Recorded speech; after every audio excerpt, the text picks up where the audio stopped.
Bueno, ahí estamos. Vamos con el ejemplo del gato y el ratón. Recuerden, como habíamos visto en el primer nivel. ¿Se acuerdan que habíamos dicho? Para intentar explicar cómo son las fases de conflicto activo, biológico o estrés en el cuerpo y la fase de reparación, siempre yo pongo un ejemplo. Y el ejemplo es el del gato y el ratón, porque es fácil de entender. Vamos a hacer de cuenta que nosotros, en este punto 0, somos el ratón y vemos un gato que amenaza nuestra vida. ¿Por qué el gato amenaza nuestra vida? Porque en nuestro inconsciente está grabado que el gato se come al ratón, ¿sí? Yo tengo asentada una creencia. Y por más que yo no conozca al gato, cuando lo veo se activa esa creencia y disparo porque me agarra ese miedo arcaico a morirme y a no poder respirar, ¿sí? ¿Qué quiere decir esto? Que este ratón, cuando ve al gato, automáticamente va a empezar a correr y su intensidad cada vez va a ser mayor. Cada vez va a poder correr más rápido, ¿sí? Ya hemos hablado que cuando alguien está asustado, piensa o siente que está corriendo más rápido que en otro momento. Y eso se da simplemente porque está mejorando el funcionamiento de sus pulmones a través de un mecanismo de emergencia de supervivencia. La naturaleza tiene previsto ese programa de emergencia que es una hiperfunción de los pulmones para incrementar la combustión que se produce en los pulmones a través del intercambio del oxígeno y la combustión en la sangre y permite que el movimiento mecánico de los músculos sea más eficiente. Eso nos permite desplazarnos a un mayor nivel de velocidad. Ahora, ¿esto qué quiere decir? Mientras el ratón está corriendo por su vida, el gato lo persigue. ¿Sí? Este gato lo persigue. ¿Qué quiere decir? Que si este ratón se detiene en este paso a dormir, el gato se lo come. Si este ratón se detiene en este paso a comer, el gato se lo come. Si este ratón llega a este punto y su cuerpo está tan caliente que ya no puede funcionar, el ratón se lo come. ¿Qué quiere decir eso? Que en esta fase donde el ratón está corriendo y está generando una hiperfunción de sus pulmones, es decir, están funcionando más rápido que antes, el ratón no puede descansar y por más que duerma no se va a recuperar. Este ratón tampoco va a tener apetito y lo poco que coma no va a ser bien digerido. ¿Por qué? Porque si utilizara la energía que corresponde al hígado le generaría sueño, porque estaría gastando energía para procesar el alimento. Entonces no va a ser bien digerido. Y su cuerpo y sus manos van a estar frías para regular la temperatura del cuerpo y compensar el calor que está generando el exceso de movimiento. Ahora, el ratón va a correr hasta un punto, este punto. El punto en cual encuentre una solución a su conflicto biológico, que es el miedo a morir comido por el gato, ¿sí? Entonces, ¿qué quiere decir esto? Quiere decir que en este punto el ratón encontró su solución. Su solución fue encontrar una madriguera donde el gato no entre. Puede ser una solución ante el conflicto biológico. Como sabe que el gato no entra, el ratón entra en esta madriguera y automáticamente baja el nivel de estrés completamente y empieza a descansar. Ahora, ¿qué pasó durante este periodo que corrió más rápido? Sus pulmones, vamos a dibujar un pulmón, sus pulmones, que tienen esos alvéolos pulmonares, que absorben oxígeno, vamos a hacer cuenta que tiene esto nada más, durante estas 2 semanas que estuvo corriendo del gato, generó 2 alvéolos pulmonares más para poder absorber más oxígeno, ya que los 2 que tenía no le permitían correr más rápido. Necesitó generar 2 más para poder absorber más oxígeno y que la combustión sea más fuerte y más efectiva, ¿sí? Ahora, fíjense la diferencia. Estos alvéolos pulmonares que crea el ratón están rodeados de un tejido adiposo que va a cobrar funcionalidad cuando se solucione el conflicto. Es decir, a medida que van surgiendo estos pólipos o estos tumores de pulmón que van creciendo, que según la medicina son malignos, nosotros lo que decimos es: se está corriendo un programa de emergencia que nos está permitiendo sobrevivir a un miedo arcaico a morir asfixiado, ¿sí? Por lo tanto, necesito respirar más y genero más alvéolos pulmonares que son los encargados de triturar el oxígeno. Ahora, esos alvéolos pulmonares van a estar rodeados de un tejido adiposo. Ese tejido adiposo contiene una bacteria, que es la que nosotros conocemos como tuberculosis, que se va a encargar de disolver esos alvéolos pulmonares una vez que esté solucionado el conflicto, simplemente porque antes no estaban y no tienen que estar, ¿sí? Entonces, cuando el ratón encuentra la solución a su conflicto, que puede ser una madriguera donde el gato no entre, puede ser que el gato se muere de un ataque cardíaco porque hace 2 semanas que está corriendo y no puede más, o la solución que sea, o un predador más grande se come al gato, entonces el ratón no tiene predador, no lo come nadie. Esto puede ser traducido como un diagnóstico frío cuando vamos al médico, por ejemplo, y nos dicen, mirá, tenés cáncer de hígado. Y vos justo te acordás que tu papá, a la misma edad que vos tenés, se murió de cáncer de hígado.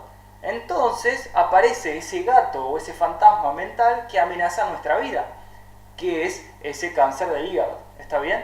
Y si es vivido de una manera inesperada, aguda y dramática y en soledad, va a activar este programa de emergencia como un programa previsto por la naturaleza para sobrevivir. Entonces, automáticamente, si yo vuelvo la semana que viene al médico con una tomografía hecha en esos días, ¿qué va a encontrar el médico? ¿Qué me va a decir? Me va a decir, mirá, no te asustes, pero el cáncer de hígado te hizo metástasis en los pulmones. Cuando nosotros sabemos que esto ya iba a aparecer por el miedo arcaico a la muerte, a no poder respirar. Entonces la metástasis, como lo conoce la medicina, no existe. Lo que existe es conflictos añadidos que generan programas de emergencia extras. ¿Se entiende? Ya el de hígado ya sabemos que es uno, que después lo vamos a ver, pero el de pulmones en este caso es por el miedo a la muerte. Entonces, una vez que encuentro la solución, yo les dije, esta bacteria va a empezar a descomponer y deshacer los alvéolos pulmonares en forma de mucosidad para ser eliminados. Y se va a activar lo que nosotros conocemos como enfermedad, que va a ser ni más ni menos que un proceso de reparación y de eliminación de los alvéolos pulmonares creados como consecuencia del miedo a morir. ¿Sí? Muy bien. Así que, si el ratón estuvo corriendo 2 semanas, ¿cuánto va a durar la reparación? El doble. ¿Se entiende? Va a durar lo mismo, pero vamos a ir al 4. ¿Por qué? Porque estuvo 2 semanas, le vamos a sumar 2 semanas más, y esas 2 semanas van a ser la reparación. Es decir, siempre, la fase activa es igual a la fase de reparación. Si corrió 2 semanas, se va a reparar durante 2 semanas. Ahora, si nosotros nos hacemos Reiki, va a haber una aceleración de la reparación, porque va a tener una energía extra, va a tener un plus adicional, que después vamos a ver cómo funciona. Y probablemente no nos enteremos que se está reparando, ¿sí? Pero aquella persona que entra en solución, que encuentra la solución a su conflicto, es decir, que enfrenta a ese gato o se muere el gato, automáticamente entra en reparación. La reparación implica la activación de estas bacterias tuberculosas y esa enfermedad que nosotros conocemos como tuberculosis. En el caso de que aparezcan 2, 3, 4, 5 pólipos en 3-4 días, significa que el miedo es inminente. Ya me muero, por lo tanto, ya mismo necesito generar más proliferación de alvéolos pulmonares para recibir más oxígeno y correr más rápido. Yo no puedo esperar para eso, ya mismo necesita ese programa de emergencia. Hay algunos programas de emergencia que son más lentos, porque no son vitales, no son urgentes. Este es urgente, ¿sí? Porque estoy tratando de sobrevivir. Entonces, automáticamente voy a entrar en fase de solución A y B, que lo que vamos a encontrar en esta fase de reparación va a ser lo que nosotros conocemos como enfermedad de la tuberculosis, donde va a tener 2 etapas. La primera etapa voy a tener mucho sueño, voy a tener mucha hambre y voy a tener mucha fiebre. Y además voy a tener la mucosidad que voy a eliminar. La mucosidad van a ser estos alvéolos pulmonares descompuestos y sintetizados en forma de moco, y lo vamos a eliminar de una manera espectoral. Y en esta primera etapa A de reparación va a ser muy intenso, porque recuerden que si estaban acá en 10 van a ir a menos 10 y va a ser muy dolorosa la primera reparación, o va a ser muy molesta porque voy a tener mucha fiebre. Hasta que voy a revivir el conflicto durante 15, 20, 30 o 40 minutos, y esto es lo que se llama epicrisis, ¿sí? Y va a parecer que de repente se me fue la enfermedad, pero después de la media hora retoma la enfermedad con un nivel mucho menos intenso que el A, pero sin embargo es una fase donde todavía duermo mucho, no como un tronco en la primera, tengo mucha hambre, no tanto como en la primera, y puedo descansar, ¿se entiende? Y me empiezo a recuperar. Esta es una fase cicatrizante, acá empieza a cicatrizar la herida que fue descompuesta en esta, ¿se entiende? Hasta que vuelva a la normalidad y lo que se llama normotomía, que es durante el día me estreso, durante la noche descanso y me recupero. Esa es normotomía. Pero no estoy hasta este nivel, siempre voy por acá. ¿Se entiende?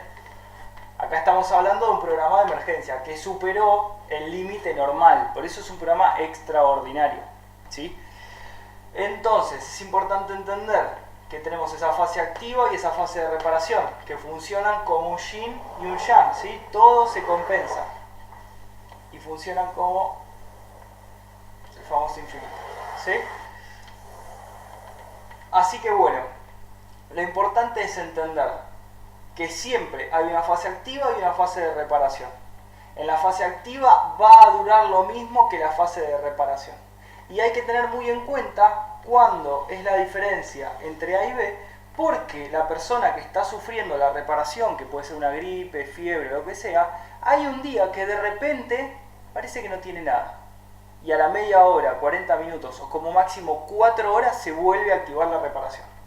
Ahora, lo peligroso que es esta epicrisis que se genera entre el punto A y B, que lo único que tiene diferencia es 4 horas como máximo, tiene sus riesgos. ¿Por qué? Si la persona, en vez de haber estado corriendo durante 2 meses, está corriendo durante 2 años, ¿sí? La reparación va a durar 2 años. Va a ser al 4.º año. Pero con una salvedad. Imagínense que no solo alcanza los alvéolos pulmonares, que se incrementen su función y que incremente lo que es la digestión del oxígeno, sino que lo que necesitan es ensanchar las antenas, las venas y las arterias para que circule más sangre, porque tengo que volver el mecanismo más eficiente. Entonces las venas y las arterias coronarias se empiezan a ensanchar, ¿se entiende? Todo empieza a crecer para que haya mayor circulación y que el bombeo de sangre sea más fuerte, ¿se entiende? Entonces ahí gano más fuerza. ¿Cuál es el problema? Si yo genero, vamos a hacer cuenta que esta es la vena o la arteria cortada, ¿sí? Transversalmente. Por acá vienen los fluidos. Ahora, si en realidad esta arteria debería tener la mitad, es decir, debería ser así, y ahora está así, está el doble de grande, ¿cuál va a ser el problema? Cuando yo entre en fase de solución, acá está cuando estoy corriendo, porque se ensanchó. Antes era así, empiezo a correr, se agranda. Se agranda. Encuentro la solución. Una vez que encuentro la solución, ¿qué pasa? Se vuelve a achicar. ¿Se entiende? ¿Cuál es el problema? En este momento donde se achica, que es esta epicrisis, puede haber 3 factores que pueden amenazar con la vida. Uno puede ser un ataque epiléptico, otro puede ser un ataque cardíaco, ¿sí? Puede agarrar esas crisis epilépticas, ¿se entiende? Entonces hay que tener mucho cuidado de identificar bien este punto, porque imagínense que acá al año puede aparecer otro síntoma, de ataque de pánico. De repente hay ataque de pánico, de repente hay un ataque epiléptico, de repente hay un ataque cardíaco y no se sabe por qué, porque ya aparentemente viene disminuyendo la enfermedad, ¿se entiende? Parece que ya está y de repente ¡pum! Un bombazo, porque se achica. Estamos tratando de achicar el flujo de la sangre y entonces ¿qué genera el corazón? Una patada, porque es un recálculo de la sangre, menos tiene que circular. ¿Y dónde va todo lo más? Se bombea fuerte porque se achica las venas y las arterias, ¿se entiende? Entonces es un momento donde vamos a orinar un montón, vamos a empezar a sacar líquido, porque en este periodo empecé a retener para generar más sangre y poder bombear más. En este periodo voy a orinar muchísimo, en este un poco menos, pero la orina en este va a ser más oscura, porque voy a estar eliminando tejidos, ¿se entiende? Entonces es muy importante lograr identificar este punto, porque este punto puede durar como máximo 4 horas. ¿sí? La persona está con tuberculosis o una gripe muy fuerte o un intermedio, ¿sí? Y de repente parece que se anuló, que no hay más. Bueno, ahí es donde tienen que tener cuidado. ¿Por qué? Tienen que estar alertas porque pueden tener un ataque de pánico, pueden tener un ataque epiléptico o pueden tener un ataque cardíaco. ¿Qué quiere decir eso? No hay que salir a correr en ese momento. Ah, ya me siento bien, ya está, salgo a correr. No, porque me agarran muerte súbita, como le está pasando a muchas personas hoy en día, y mueren en la calle porque nadie los puede recuperar. ¿Se entiende? Esto no te debería matar. Lo que pasa es que si te agarras solo en la calle, ¿qué haces? Ya está. Hoy la medicina tiene maneras de salvar este problema. ¿Se entiende? Muy bien. Lógicamente, mientras más tiempo corrió, la intensidad va a ser más fuerte y el ataque cardíaco va a ser más fuerte. Depende de la edad de la persona, la va a resistir o no. ¿Sí? Hay muchas personas que al primer ataque cardíaco se mueren, hay otros que tuvieron 7 en su vida y siguen viviendo igual. ¿Sí? Además de la alimentación que tiene su cuerpo, de la fuerza que tienen sus músculos, el desgaste mental, psicológico y físico, sumado a todo eso. ¿Se entiende? Es muy importante siempre tener esto presente. Se sabe también que, para intentar mostrar un ejemplo más sobre lo mismo, ¿sí? Luego de la Segunda Guerra Mundial en Alemania hay epidemia de tuberculosis. ¿Sí? ¿Qué pasó? Como para mí lo que dicen los medios de comunicación es verdad, si en la tele o en el diario sale un comunicado que dice se terminó la guerra, yo esa guerra la identifico como un gato. ¿Por qué? Porque en la guerra la gente muere. Por lo tanto, si yo estoy dentro del territorio donde hay guerra, yo me puedo morir en cualquier momento. ¿Se entiende? Entonces, lo que vamos a buscar es epidemia luego de la Segunda Guerra Mundial en Alemania de tuberculosis. ¿Por qué? Los medios de comunicación matan al gato. ¿Se entiende? No hay más guerra, se termina la guerra. Por ende, entro en solución automática. Se termina la guerra, voy a poder dormir. No me va a caer una bomba en la cabeza, me voy a levantar seguro al otro día. Yo no sé si es verdad, pero yo le creo. ¿Se entiende? Y como le creo, activo el programa de reparación. Automáticamente, epidemia de tuberculosis. ¿Para quiénes? Porque no es el 100% de la población. Para aquellos que tenían miedo a morir por una bomba en la cabeza que los mate, o algún soldado que aparezca, o alguna bala perdida. ¿Se entiende? Así que, y rápidamente, algunos solucionaron y otros no. ¿Por qué? Y si vos tuviste una guerra que duró 3 años, la reparación es muy intensa. Bien, depende de la edad de la persona, puede llegar a aguantar o no la epicrisis o puede llegar a aguantar o no la tuberculosis. ¿Sí? Menos cuando apenas se conocía la enfermedad. ¿Por qué? Porque hoy tenemos medicamentos que disminuyen la intensidad de la reparación. En esta etapa se llama una etapa de parasincotonía y en esta de sincotonía. ¿Sí? O fase activa y fase de reparación o vagotonía, por el nervio vago. Ahora, nosotros sabemos que podemos disminuir esta etapa de reparación con algo que sea simpático tónico. ¿Se entiende? Porque este simpático tónico, este parasimpático tónico, si yo aumento el estrés, disminuyo la reparación. Esa es la función de los medicamentos, tratar de disminuir o aplacar un poco la reparación con algo estresante. ¿Se entiende? ¿Y cómo disminuye el estrés? Con algo vagotónico. Se compensa. Ahora, si yo tomo mucha vitamina C, la vitamina C disminuye. Si yo me hago Reiki o alguna terapia alternativa, me disminuye la etapa de reparación también. Nosotros tenemos un montón de casos donde la gente viene con cáncer de pulmón y distintas enfermedades y encuentra la solución, recupera, elimina completamente el tumor y nunca sufre ninguna enfermedad. O por lo menos no la ve, pero cuando se va a hacer el estudio el tumor no está. ¿Se entiende? Entonces lo que nosotros tratamos de mostrar con esto es que la fase de reparación actuó, pero la persona estuvo lo suficientemente fuerte para no verse afectada por los síntomas de la reparación. Bueno, cerramos el caso del gato y el ratón.